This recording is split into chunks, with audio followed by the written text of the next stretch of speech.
All right. Hello, hello, everyone. As Hanny would normally say, good morning, good afternoon, good evening, wherever you are joining us from in the world. We're happy to have you here. As always, my name is Claire Kelly, and I am the International Immigration Advisor for NBCC. And joining me on the other side of the screen this week, we don't have Hanny. He's on vacation this week, but we've Yeah. got my colleague Lucas. So, Lucas, do you want to Hi, introduce yourself? everyone. My name is Lucas Liu, and I'm the International Affairs Coordinator at NBCC. And thank you so much for joining us today and for this webinar. And we have a lot of different topics that we want to cover, and we'll leave quite a bit of time to take your live questions as well, so your individual questions can be addressed. And Yep. before we kick it off, and we just want to know that in the audience, if you are able to use that raise your hand button with your webinar, and to identify if any of you have not applied to NBCC. So if you Yeah. can raise your hand, that would be great. So we know, whether we need to cover certain information or not. So if Yes. you looking for that raise your hand button, if you have not submitted your application to NBCC, then please raise your hand. I'm just gonna leave you a few seconds and see if we have any participants who have not submitted So their if anyone, application. because this is open to these webinars are obviously sent out in an email to all of those who have been accepted, but there are also some people that learn about these webinars on Facebook, and they might just be interested in NBCC and haven't yet applied. So out of the people who are here, I don't see anyone who has clicked that little hand button. So I think it's okay. So no one Yeah, has not yet applied. great. So Yeah, everyone here and if has you applied. yeah, if you are and you didn't raise your hand, if you have questions regarding to the application, please feel free to ask us in the live question That's right. part, and we're Yep. just not gonna cover that general information during the first 20 minutes of the webinar. That's right. So Um, as this usually goes down, we're going to have information that is hopefully helpful to everyone out there listening, because everyone on this current webinar, it means that you have applied and have been accepted to NBCC. So congratulations. And we're going to provide some information on what to do next. So that'll be the first 30 minutes of the webinar, and then any questions we'll get to the last 30 minutes. So Lucas, yep, yeah. So if students here have been accepted to yep. NBCC, what's next? What are some So like common questions you get about what the next steps are? absolutely. So first, congratulations, since you have been accepted to NBCC, and we're very excited to have you for this fall, coming up fall, and you are the journey is not even halfway done, and getting the acceptance isn't part of it, and there's other things you will need to do for your acceptance, and also same time to ensure your paperwork to be able to come to Canada, which is clear. We'll cover in that, and then later on you will make your journey, and participating in sessions like this is definitely will help you to ensure that a smooth transition from where you are right now and to when you arrive to NBCC. And when you are accepted, and there's a few steps you want to consider. And first is that you want to activate your IT account and access your student service self-service account. And it is very easy to do that when you're getting your acceptance, and there is a link has been provided, and for you to go in to either accept or decline your program online through the student self-service. And I really hope that all of you have accepted your acceptance. And after you accepted that, then the next step is you need to confirm it and by paying a confirmation fee, which is non-refundable. And there's several different ways for you to pay for your confirmation fee. And as an international student, since you most likely are located at your home country, or at least located in not in Canada, then I would say using the online credit card payment Mm. is the best way for you to pay for your confirmation fee. So pay my And tuition or no, to pay for your confirmation fee. oh, for the confirmation fee. Okay. Yes, that's correct. So the first step is to accept your acceptance. Hmm. And the second step is to confirm your acceptance by paying that That fee. $500 non-refundable confirmation fee. And of course, keeping in mind that because we have so many students who want to come to NBCC to study, there is a deadline for Hmm. you to pay for your confirmation fee to secure your seat, which is 30 days from the point that your acceptance was issued. Hmm. So you want to pay attention to your email. You want to pay attention even to your email address's junk box, just in case that you're not missing any communications between yourself and NBCC.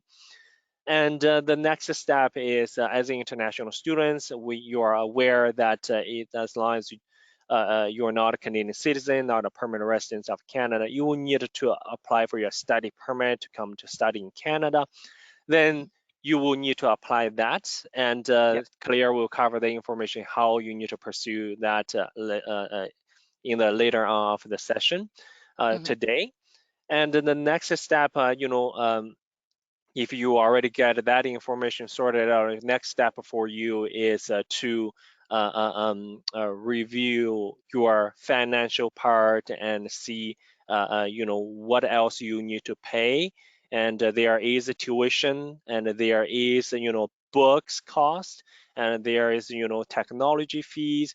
So tuition is not the books and your materials and or your tech fee and your insurance are not part of the tuition itself. So it is on top of the tuition. So I would highly recommend you to go to our website and look at our tuition fees and look at, other than tuition fee itself, what other fees you will need to pay. Hmm. Do keep in mind the $500 confirmation fee deposit you paid when you come to NBCC, that it will be credited towards to your tuition. So you want to look at, okay, that is less of a $500 you want to prepare since you already paid that confirmation fee. And so after you look at your own finance and get that sorted out, if you choose to pay, your tuition ahead of time, and I would recommend you once again, look at our tuition and fee page. On the Hmm. right hand side, there is a quick link box, and one of them says payment options. And that's where the what type of a payment options are acceptable by NBCC. And so, Hmm. for example, I covered earlier that with your confirmation fee, that $500, that we recommend you to pay online with a Visa or Mastercard by a credit card, and the for your tuition fee, and we do it's not a recommended option because there is a large transaction fee and convenience fee called would apply to each payment, and which is charged by Visa card or Mastercard, not by NBCC. So we do have a third party to help our international students to reduce that cost and have a much more smooth payment transition, and which is called a Pay My Tuition. And if you go on our website, look at the tuition and fees, and under the payment options, you can find the tuition and fees payment options. and one of them is Pay My Tuition. Pay My Tuition does provide you a better exchange rate and also a less of a convenience fee, which is when they handle the transactions charge.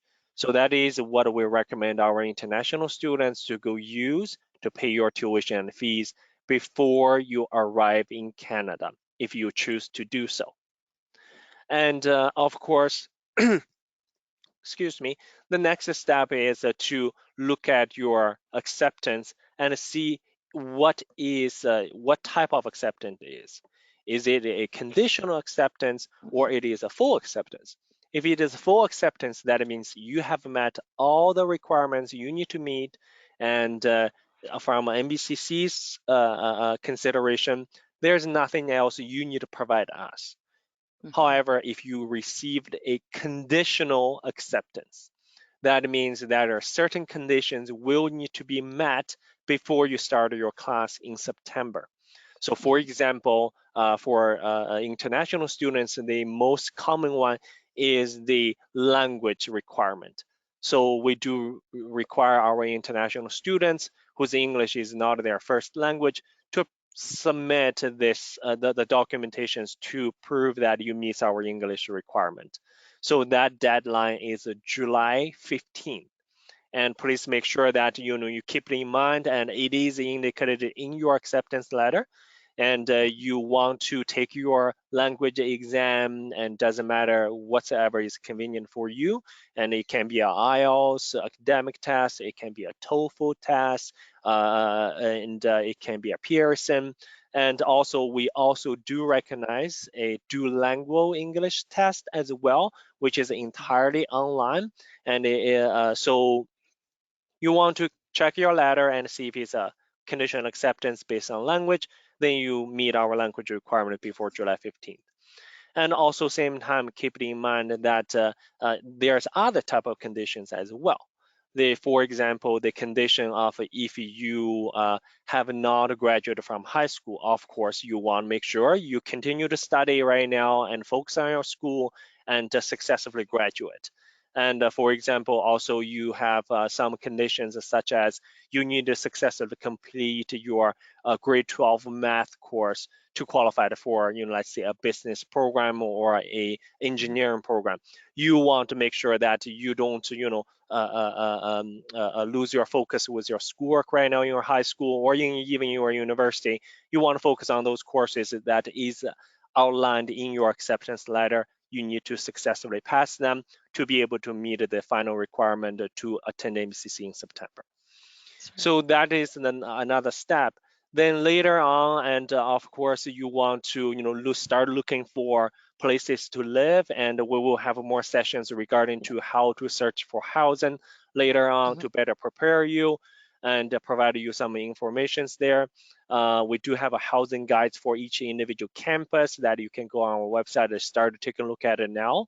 It's never too early to prepare for this transition. Myself as a former international student, this takes a lot of energy and a lot of time to prepare, and it can be stressful, can be scary as well. But if you prepare ahead of time, if you're well prepared, if you attend our sessions, take the information we offer you every session and go home and do your homework and prepare for it, you'll be very well in position to transition yourself when the fall comes. The last one, but not least, and depends on the program itself, that you want to make sure that you check if your program requires you to complete an immunization and a criminal record check. So basically, for some of our those health students who are services going and to the working with, health yeah. program or social science programs, that you want to go to your program's preview page and go to the very bottom and look at it. Are you required to provide an immunization and a criminal record check? If you do so, please follow the instructions and complete that before you come to Canada.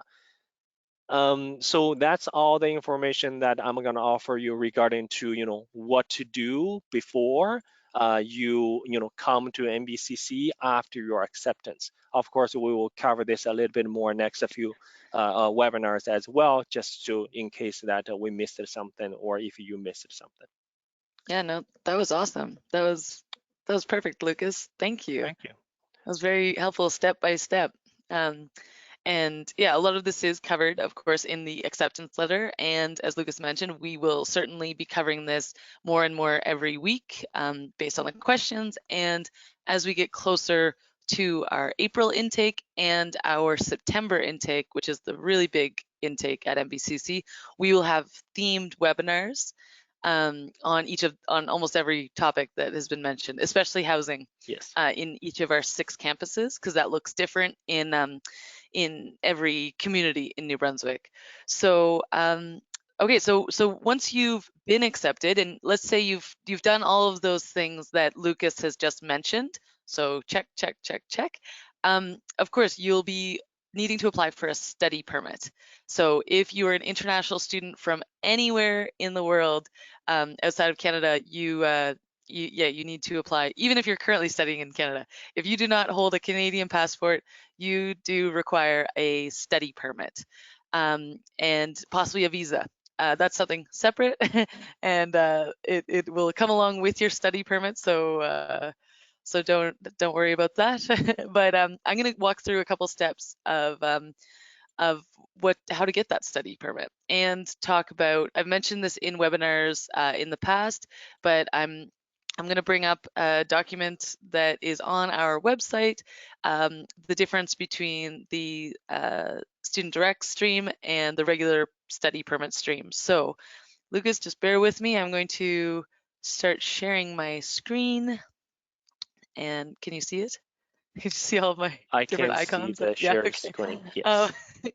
so I'm just going to show everyone. So can everyone see the NBCC website? Yes? I'm asking If you you, Lucas, can, because please they're feel all free new. to raise the hand and Yeah. So Lucas, you can see my NBCC website, yes? yes, that's correct. Great. All right, so I just want to go through. I already have all the documents opened, but I want to show everyone where to find it.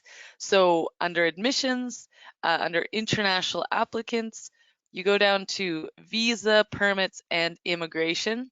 And that's where you'll find a lot of the resources that I talk about. Specifically, when we go down to resources and guides, this is everything that I've created since working at NBCC. So if we click on that, then you'll have all of these documents. And I'm going to quickly go over the top few because these are the most relevant that we're going to talk about today. So first with the SDS, I may as well just open it live. Um, so as I've mentioned in the past, applying for a Canadian study permit can be different based on the country that you're applying for or the passport that you have. So if you are a legal resident of China, India, Pakistan, Morocco, Senegal, the Philippines, or Vietnam, you do have two options to consider when applying for your study permit. So that's the regular study permit, which everyone in the world has access to, including these countries.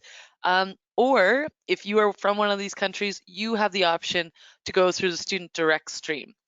And I'm just going to, as I've done in the past, just go over quickly the differences between here. Is obviously the one major advantage is because we are in an instant gratification generation. If you want everything as fast as possible, definitely the advantage of going through the student direct stream is it takes 20 calendar days to get your study permit if you go through that stream.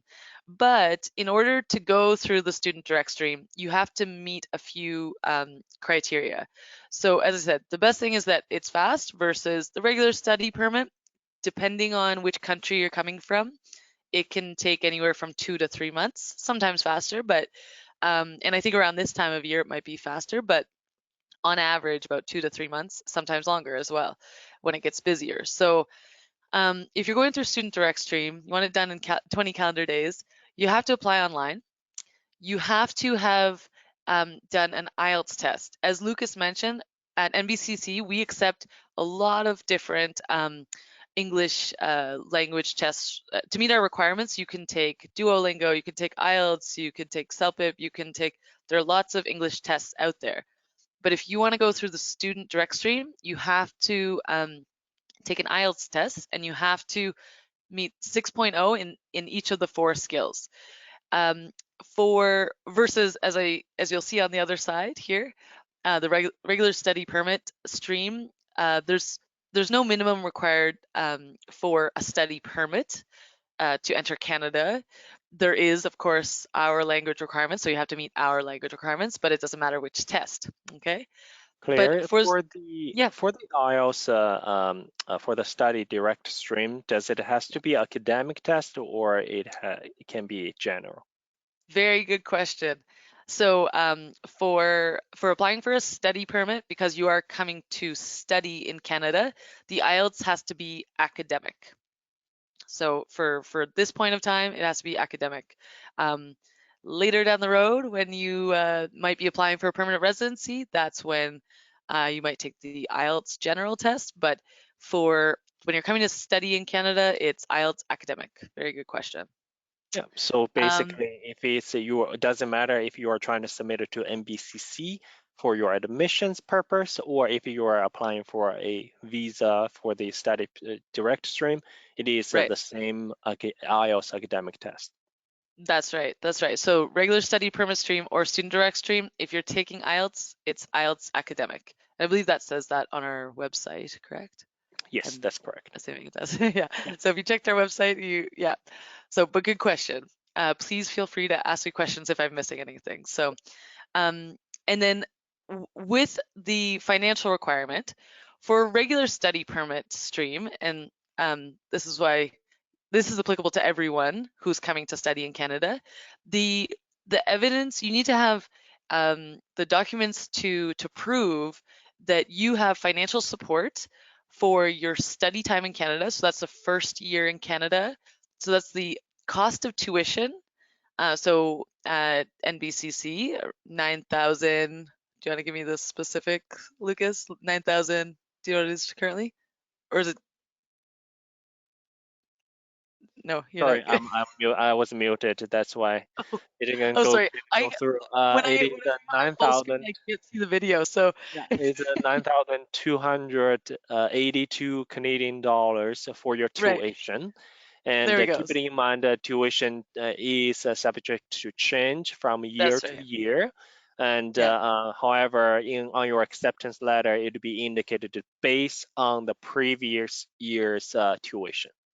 there you go. So I mean, it's kind of nice that NBCC it's approximately $10,000. Like it's almost a round number. It's like $10,000 tuition and $10,000 is what IRCC Immigration Refugees Citizenship Canada, so our immigration department in Canada, is looking for the cost of tuition and $10,000 Canadian to cover the cost of living in Canada for a year. So that's the bare minimum you need to have in Canada to find housing, to eat, to kind of survive in Canada.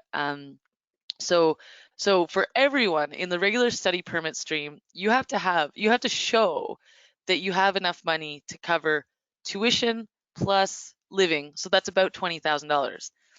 But with the student direct stream, you actually have to pay that in advance. You have to pay your first year tuition at NBCC in advance, and you have to put $10,000 in a Canadian bank to get you a guaranteed investment certificate. So again, the difference between student direct is that you must pay that in advance. You must put that into a bank, whereas the regular study permit, you just have to have evidence that you can access that money. Does that make sense? So that's the main difference in the financial category for these two. And then medical exam, as Lucas mentioned, for the regular study permit stream, IRCC will inform you if this is necessary. So if you're studying something that requires a medical exam, then they will ask you to take a medical exam. But with a student direct stream, you must have an upfront medical exam. So that's upfront and is required for that stream. And then same with police certificate. For student direct stream, it's required to do a police background check. Regular study permit stream, it's only if requested. So and then for both streams, there are IRCC forms to fill out based on your personal information, your family, all that. You'll have to have a copy of your original passport, 2 photos. Some countries, you need your national identity. You'll need a letter of acceptance from NBCC, your personal study plan, the cost of tuition, the fee schedule from us. There's a background questionnaire, details of past education and employment for some countries require this. Um, and biometrics is now a requirement. Biometrics is a fancy word of saying photo and fingerprints. And of course, the study permit fee payment is $150 Canadian. So this is for both streams. So that's kind of the difference between the student direct stream and the regular study permit stream. Again, student direct stream only available to students in China, India, Pakistan, Morocco, Senegal, the Philippines, or Vietnam. But students from those countries can also just simply go through the regular study permit stream. And then the rest of the world, regular study permit stream is available to you at this time. Did I miss anything on that, Lucas? Any other highlights from this? I don't believe so. Okay. So, and then, I mean, going through and actually applying for your Canadian study permit, this, I'm just going to briefly touch on this because again, you can read through the steps here. But whether you're applying through SDS or applying for your regular study permit stream, yeah, you can apply directly online by yourself, or of course, I know there are many students out there with agents, or you can go into a VAC, which is the Visa Application Center. And I'm just going to highlight, so there are steps for each, whether you're applying online or going through a Visa Application Center. It's fairly straightforward, but some important things I'm going to highlight are that apply for this as soon as possible, no matter which stream you're going through, SDS or regular. Apply it as soon as possible. Do not wait until the last minute. Read the guide 5269, especially if you are doing this on your own. It's very helpful to understand the form you're filling out, to fill it out correctly. If you're unable to open the PDF form online, I've included a link to help you with that. The DLI, the Designated Learning Institution number, they're going to ask for that. For all NBCC campuses is the same. That's it. And the last thing I would say is information, whenever you are dealing with the Immigration Department of Canada, your information must be complete, accurate, and honest. Because, yeah, we're a country of laws, of following rules and being honest, and it's very important that you start that from the beginning of your journey in Canada, because if you're not honest, then that will certainly hurt you in the long run. You know, it could mean some serious consequences for you. So please be complete, accurate, and honest in your forms. So that's just kind of a highlight of the 2 streams. As I said, you can find that's the first link there. In the just one moment. In the other guide I had there for study permit requirements and steps for all countries, I have again kind of a slightly more detailed checklist. So again, like the IRCC forms, the fees, photocopy and passport, photos, letter of acceptance, proof of financial support, biometrics. All this was mentioned in the last form. The only thing I would add here is that in your letter of explanation, when you're explaining to immigration why you're coming to study in Canada and at NBCC, again, be honest and clear, and how your proposed studies at NBCC are going to fit with your future career and study plans, how you're going to pay for your studies and living expenses in Canada, what ties you have to your home country, because immigration wants to always know that yes, you're going to come study here in Canada, and yes, you may even plan to work and settle in Canada, but you have to know, immigration needs to know that you you have enough ties back in your home country. If for whatever reason Canada doesn't work out for you, you have a place to go back to in your country. That's actually very important to know when applying for your study permit. They need to know that if something goes wrong, you're able to return to your country, and that you will return to your country following the period of authorized study in Canada.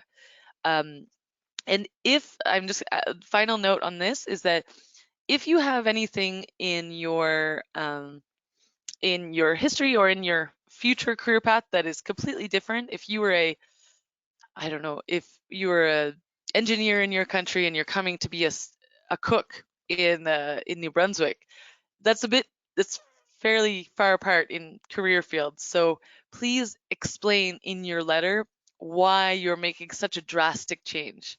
Um, you know, Canadians are very understanding, and we as Canadians, I think we change our career fields, maybe more than other countries. So it's understandable, but you need to the immigration officer needs to understand why there's been such a drastic change, and you're not just coming here for immigration reasons. Um, yeah, they need to show that it's you need to show that it's legitimate. This is in plans or in line with your career and life plans. So, and speaking of, the last thing, I know I'm 2 minutes over, but the last thing I just want to cover, the last two things, I'll let everyone out there read this on their own. Um, but when applying for your study permit, one awesome thing at NBCC that we offer is internships, on-the-job training, co-op for almost all of our programs. And for that, um, when you receive your acceptance letter, um, it's 2 pages or 4 pages, I guess, 2 pages front and back. There's a section in here that says, is internship slash work practicum part of your program? And it says in almost every student's letter, it says yes. And so um, that should prompt the immigration officer to give you a study permit and a work permit. But we've found that not every immigration officer catches that. So to ensure that you get your work permit, we have I've added a separate letter that you can include that says at NBCC, most of our programs do require an internship work practicum. So you can include this when you're applying for your study permit as well to ensure you get your work permit. Um, so, and oh, the last one is just again, uh, okay, so these are all the documents that I've shown you so far. The final one is this is if for whatever reason you've already applied and you've been refused for your study permit, this is some advice on your reapplication for a study permit for some of the main reasons why you might have been refused.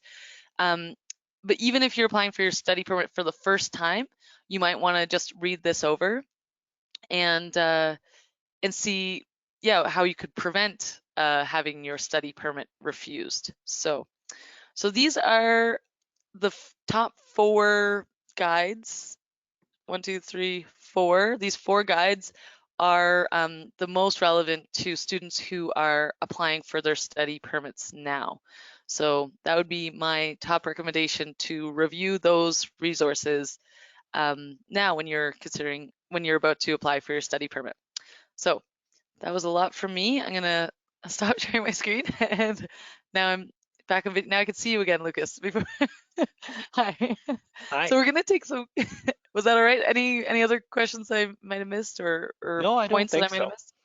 No, Okay. absolutely not. So we do have quite a few questions. I don't. Can you see them on your screen, or No, if not, not. I have them on mine. Yeah, if you don't mind to read out, Okay. I'll be able Great. to So we've hear got you. quite a few questions. We've got 25 minutes to get to them. We'll try to get as many as possible, but I've actually got a meeting at 11, so we'll try to keep it up right on time and try to get to as many as possible. So after graduation of 1 year programs, how is the application procedure for the 1 year working permit? Okay, good question. It's fairly straightforward, and actually, it's funny if you look on those links. The next resource was Life After NBCC, and that's where you can actually see a bit of information on applying for your work permit after you graduate. But whether you're applying for a 1 year postgrad work permit, a 2 year, no matter what, and no matter how long you've studied, everyone's applying for the same postgrad work permit. It's an open work permit. All students at NBCC, because you've studied at least 8 months at a public college, you're all eligible for it. So that's great. But the length of your study is going to be similar, the length of your work permit is going to be similar to the length of your study. But the application process is all the same. Essentially, as soon as you're eligible to graduate, you get your official transcript, you get online, and you fill out a form to apply for a postgrad work permit, pay $150, click submit, and it's a very high success rate with postgrad work permits, like very high. I've only met, I don't know, maybe one or two students that have been refused. And you can always reapply, but it's a very high success rate. So we can get to that when you get here, but it's good that you're asking it right now. And then Yeah. the next question, also related to that, can we work in any field for 1 year if we cannot find the exact field that we graduated? Yes. Again, as I just mentioned, the postgrad work permit is an open work permit. You can work in any field that you would like. Yeah, so you're good. You're not limited to just what you studied. The next question. Through your experience after graduation, can students, especially from 1 year trades programs, find related jobs afterwards? Well, we Lucas, you can answer this because you've been in admissions. You know our stats on the high success rate for jobs, finding jobs.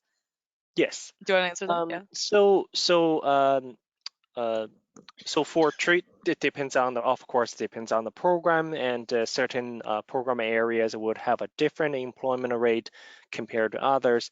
And for example, 91% of our 91% of our 2017 graduates were employed within 1 year from graduation, and Hmm. 92% of the 2010 graduates are working in New Brunswick. And just give me a second. I just want to double check the percentage that for the question is you want to know So 1 year related. trades, Okay, yeah, I don't finding currently don't related have that jobs, as specific. number on hand, Yeah. specific on hand. But keep it in mind as a college and a career preparation college in the local province, that our job as a institution is to prepare our students to successfully graduate and entering our labor market to fulfill our labor market needs. So what that means is, let's say if you are going into a trade program, that we know that there are job opportunities out there for those specific students. And for example, using last year as an example, we had a bricklayering program that Right. was there's not as many job potentials in in this is only in New Brunswick labor market. Keep it in mind.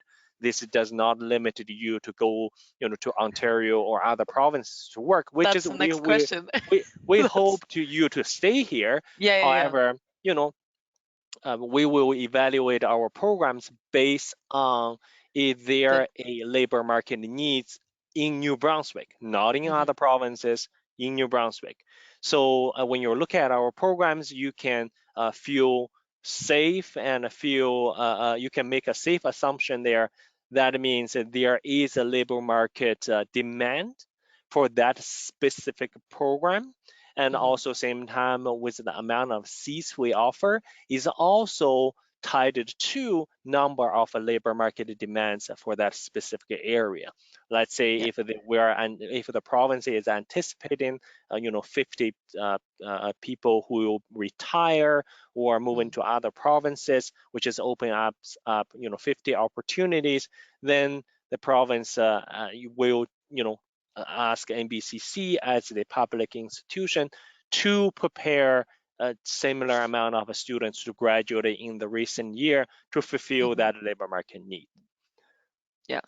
Yeah, that's what I love about NBCC is that our programs are directly filling the needs of the New Brunswick labor market, which is why we Yeah, have such a high success rate. So yes, so no matter what you're studying, there's a reason why we have that program at NBCC. So that's good. The next question, as I said, this kind of related to what you were saying. After graduation, should we start a job in NB or can we look for a job in other states? And I will correct the Canadian me is coming out. So first thing to know is that in Canada we have provinces. We have 10 provinces. and And as territories. Lucas and three territories. Yeah. And so yeah, as Lucas said, we hope that you are looking for your job prospects here in New Brunswick. Yes. But I can tell you, yeah, as the immigration advisor that, and as Lucas knows, because you had a postgrad work permit, it's it's the same postgrad work permit that you will get in any province. You are able to work with any employer in any province. So Yeah. as I said, hopefully you find that job in your field here where it's needed in New Brunswick. But if Yeah. you get another awesome opportunity that you can't turn down, you can find that in another province, and that's fine. We will congratulate you and support you in that. That'd be awesome. But As but long the as other you stay in question, Canada. as long as yeah, that's right. That's right. We're the Yeah, if we part of the can keep you in New Brunswick, we would like to keep you in Canada.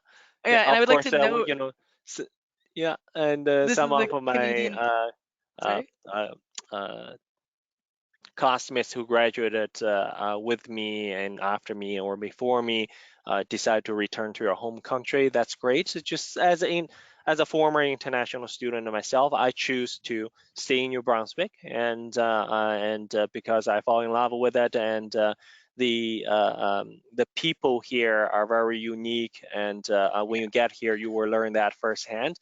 They are very, the Canadians are all very welcoming, and uh, you're probably gonna feel that everywhere you go. But really, that they would. When you are in need, they would extend that hand to help you out and to welcome you into the community itself is really the reason that kept me here. Uh, uh, um, uh, I have been here since 2000. Um, ooh, I've been here since 2007, and Okay. never just moved to Fredericton. I didn't think I would stay neither when I came to here for school because it is a smaller city that I'm used to. It is not as glamorous as bigger cities, and as a young student, that's what you're seek for. But after a few years spending my time here, it is a great place to call it home. So Yeah. hopefully you will And feel the same way. And of course, that employment opportunity is the key piece. Like Claire said, if you find a great opportunity in other provinces, that please feel, uh, free to chase after that because that's what's yeah. important, right? And but like I said earlier, that NBCC's program are designed to Hmm. fulfill our labor market needs, and so we will, our instructors, our on-campus staff will coach you through the steps and how to identify those opportunities in New Brunswick first. Yeah. And I'm someone who was in school. We were in school at the same time in New Brunswick. We never crossed paths, but we were studying at least for 2 years at the same time in New Brunswick. But I went to school in New Brunswick, And then I'm the opposite. I left. I went to British Columbia. I went to Japan. I went to Ontario, and then again British Columbia. And then I came back to New Brunswick 4 years ago, and I've been here ever since because it is a special place. It's a unique place, especially the people. But I just wanted to point out this pin is the map of New Brunswick. People think it can look like a sheep. I was in BC and people thought it was a sheep, but it's I actually the thought it map was a of New sheep too. Brunswick. Anyway, so moving on to our next question. Um, oh, and it's kind of related to that first one. The person is asking, can you explain this considering immigration procedures afterwards? So that is slightly different. I will just like say that the postgrad work permit is open, completely open. But if you can move anywhere in Canada, but if you are looking at immigration, permanent residency in Canada, if you stay in New Brunswick, you do have more immigration options because you will have the provincial nominee program, which are specific to New Brunswick. There's also the Atlantic Immigration Pilot Program, which is specific to New Brunswick, Nova Scotia, PEI, and Newfoundland. And then there's Express Entry, which is across Canada. But if you stay in New Brunswick, you get a job offer from New Brunswick, you have essentially provincial, Atlantic, and federal options to consider. If you go to any other province, you can look at their provincial nominee programs, but because you've not studied there, you might not be eligible for them. Like from an immigration point of view, that's definitely a reason why I would consider looking for a job here first. So, the next question: how many classes and students are there for? Okay, this is specific, Lucas. Um, the electrician major in total. It's a quiz show. Okay. Do you know? Yeah. So for Okay. electrician, we do have I mean, depends on we're talking about the electrical engineering program or we're talking about electrical, which is we have two different stream, which is electrical construction and electrical industrial. Either way, and for the electrical program, the seat capacity is at 16. So you will Okay. have a including yourself, of course, that as a accepted student, you will have a 15 other classmates. And the reason the ratio is so low, that the Mm, class size is so low, is the instructor will need to provide a lot of supervision during your training and yeah. hands-on guidance. It's going to be a very different quality if that number bumped into 30, 40, 50 students. So to ensure that you are getting the attention from our experienced instructors, that the class size is a little bit smaller. And for electrical engineering tech, I believe the seat capacity is at 22, so it is a little bit larger. And due to a lot of the not a lot, certain number of the courses are in class course, not 100% classes are practical courses. But for electrical, there's more practical courses than in the shops than in class. So that's why we need to keep it at a lower number. That's So right. so Yeah. either Same here. way, as you can see, we're not talking about 50, 60, Big, 100, no, 200 small students in classes. one class. It is a small class environment. Well, you passed the quiz, Lucas. Good job. Um, Of course. I didn't have the right answer here, but I'm glad you knew the answer. And the electrical is on Moncton and St. John campuses. Is that correct? Again, depends on which program this particular student is Right. accepted to. If we're talking about construction, electrical construction, which is one Yeah. year, it is offered at 5 different campuses other Oh, than okay. Fredericton. And if you were talking about the industrial one, and which is only offered in St. Andrews campus, and Right. for the electrical engineering technology, which is a 2 year Is program, uh-huh. entirely different compared to Yeah. electrical program. Even it both have electrical at the front, it is offered at our Moncton and St. John campus. Right. Yeah. Awesome. Okay. Well, the next one's a bit more in my territory, which is when we enter Canada well, actually, you would know this firsthand as well. When we enter Canada on the border control, do we have to tell something special to the passport control police about our study permit and work permit after graduation? I think I'm gonna leave this, like the longer answer to this, to our. We're actually gonna have a specific webinar on entry to Canada, that will take the whole hour to just talk about that and just answer questions. You can actually, we did that last summer. You can go to our YouTube playlist and look at. So if you're interested in learning a bit more about what it's like to cross the Canadian border, you can go to that webinar, which is titled Entry to Canada, and it's in our YouTube playlist. But kind of the simple answer is yes, you do. You would have all your paperwork for where you're studying. You want to tell them that, like, you want to know which program you're going to, that you're going to New Brunswick, which community, and why you're studying there. Like, they'll ask you a few of the same questions as what you applied when you first applied for your study permit. So basically, having prepared everything that you prepared for your study permit is what you'll need and how you'll answer. So, how can I get Montreal to Moncton flight tickets cheapest? Is there a website? Um, well, flying in Canada is not cheap. I'll just, right? That's Yeah, kind of a simple answer. It's a very big country. yeah. I don't, my brother lives on the other side of Canada in British Columbia, so I know how expensive it is to see him every year. Montreal's a bit closer. Montreal's a lot closer. It's an hour and a half flight, or an 8-hour drive, you know. So I would suggest just carpool and drive there. But no, flying is what would that cost you? It depends how quickly you book your ticket, but any cheap Yeah, flight I would advice say, for this? utilize, third-party websites like Expedia, Mm, TripAdvisor, all those things, what the internet can offer you to search for it. Of course, you can always wait until, Air Canada or WestJet. Keeping in mind, it's not just one airline is offering the flight from Montreal to Moncton. So you do have the option to look at, do I fly with Air Canada or do I fly with WestJet, or I'm not even sure if Porter offers that flight between Moncton and Montreal or not.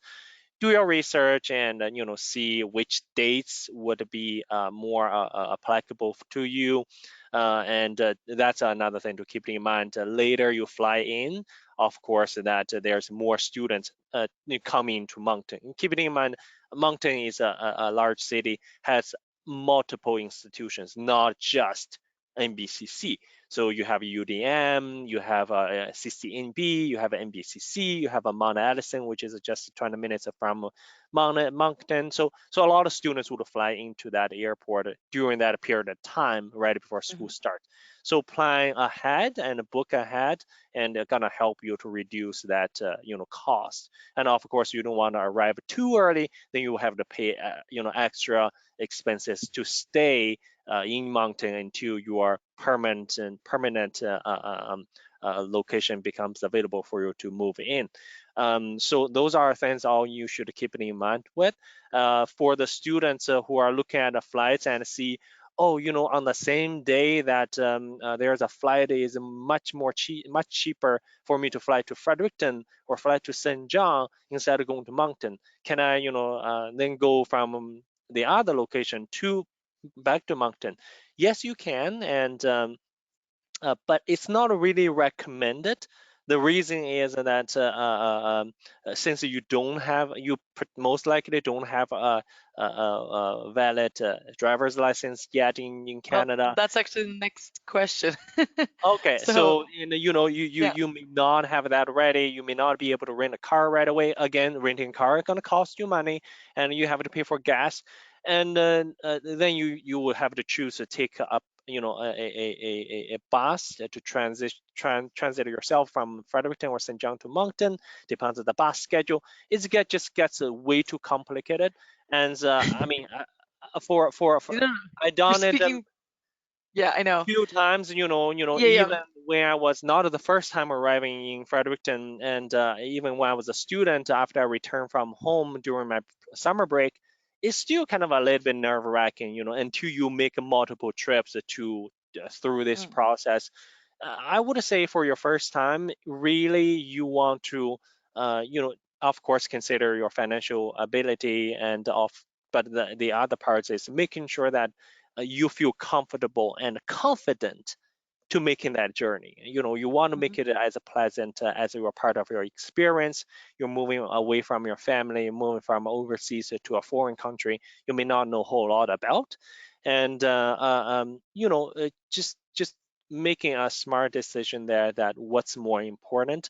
And in my opinion, as long as it financially allows you to, and look at the direct options because that's going to reduce your stress and reduce your anxiety. You'll be more energetic and more ready next day to participate whatever events or tour around the campus, so you can enjoy your experience a little bit more. Yeah. So, so we kind of went off the original question, which was just cheapest tickets Moncton to Montreal. Yep. But it is important that you're tying that into the big picture because, as you said, a lot of students might say, "Oh, it's really cheap to get to Montreal, but more expensive to get to Moncton." But it might be worth it to save all that hassle. So, I Yes. definitely agree. I definitely agree. So the next question is there a fitness center in Moncton campus, and is it free for the students? Yes, and yes. I am actually, we didn't mention this at the beginning. Lucas is broadcasting from Fredericton, but I am actually in Moncton. I'm on the Moncton campus, and I'm going to work out in the fitness center after work today. And yes, there are students there. It's a very small fitness center. It's nothing fancy. It's just a few, weight machines and two treadmills, two bike machines, two whatever. Anyway, it's nothing fancy, but it is free and available to students and staff. So that's nice. And there's a big gym. Actually, a lot of students take advantage of, and that's here in the Moncton campus. And I know St. Andrews also has a gym. I think St. John does as well. Like each campus obviously has has their different like different advantages and disadvantages on every campus. But Moncton, I know that students like to use the gym for badminton and volleyball, and it's very cool. And basketball, it's well used. So that's great. It's a good place to be. So the next question, and this might be our last question because we are wrapping up, and I do see I've got to get to my meeting, but there are a lot of questions left. So what I'm going to do, I'm going to ask this question. Maybe you can answer it, Lucas, and Yep. then I'll take screenshots like I did 2 weeks ago, and we'll get back to those in the next webinar. Yep. So it's a long one, but it's about the driver's license. About the driver's license, your website reads that we should get an international driver's license, which is valid for 1 year. But the best of my knowledge, our driver's license, this student from Turkey, is valid for 3 months in Canada. And after that, we have to apply for G1, G2, or G full driver's license. Which one is correct? And your site reads, if you buy a car, you will have to exchange your license immediately for a New Brunswick driving license. I don't understand this quote well when I come there, if I have an international driver's license, can I drive with that license and buy a car? Can't I? So if you could answer that question, I'm going to take some photos of these other questions. Yep. Yeah. Yeah, I mean, you can also send the pictures to me as well, and Okay. switch to me as the host if you have to leave for your next meeting, and I can carry on with any questions that I'm able to answer. So for the driver's license part, that I'm not going to pretend that I'm an expertise on that as well, and uh, I think that's a very in-depth question of what you need to do. The first thing I would recommend students always is for renting a car right away. Yes, you will want to check the provincial regulation because Hmm. what are they requiring in Ontario or BC may not be different may be different compared to what they require in New Brunswick for you to apply for your permanent driver's license here. And if you want to purchase a car, I would say that when you first got here, that take your time before you jump into that decision because it is a financially, it is a big decision to make, and there's a lot of responsibilities and especially financially, which comes with it. And it, of course, it makes your life much more easier when you have a personal vehicle. But depends on which campus you go to. There's a lot of public transportations. For example, I lived in Fredericton as a student. Excuse me, and for 4 years, and I didn't own a car. I took the bus, and it is Yeah. keep you on the schedule, and it is very environmental friendly, and it's I don't need to worry about okay where I do to find a parking, pay for a parking, and pay for insurance, and pay for maintenance of the Hmm. car.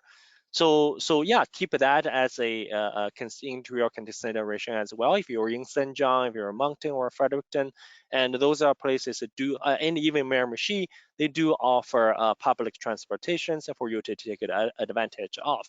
But if you still said, okay, I want to purchase a car, I would say you would want to do the research after you get here, and to moving on from your temporary driver's license to a more of a permanent driver's license. Yeah. But Unfortunately, I don't the have any. international driver's license will cover you for the beginning, is what Yes. I'm understanding. Yeah. Yeah. So unfortunately, because I am the organizer, I have to finish the webinar. Okay. So I'm Not a sorry, problem. Lucas. I Yeah. appreciate the offer for sticking around a bit longer. Um, but as we did the last time, I've just taken photos of all the questions that were remaining, and we will answer those first at the beginning of our next webinar. So thank you so much. Thank you, Lucas, for filling in this week. Actually, one of the questions or comments was Hanny was here for 2 minutes, and he said, "Great job, guys." So he was with us in spirit. So thanks to everyone who tuned in live or is watching this afterwards. We will see you at our next webinar next week. So Yeah. Thank you so much for thanks. joining us. Have a good day. Thank you. Bye. Okay. Bye. All right.